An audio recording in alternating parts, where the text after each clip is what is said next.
In this video guys, I'm going to show you how to see and find your password on Discord. You just have to watch and follow this video till the end.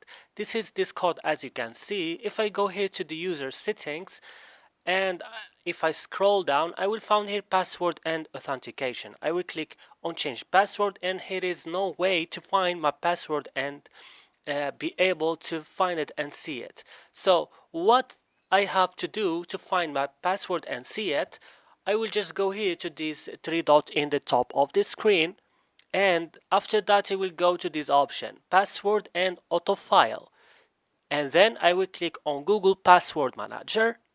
It's going to take me here to this page on my Chrome, and I will go to password, and then I will go right now to Discord and click on it, and here is guys my password. If I click here, I will be able to find it and see it, and then I will just click copy, and that's all guys. If this video was useful, don't forget to like and subscribe. See you in another video.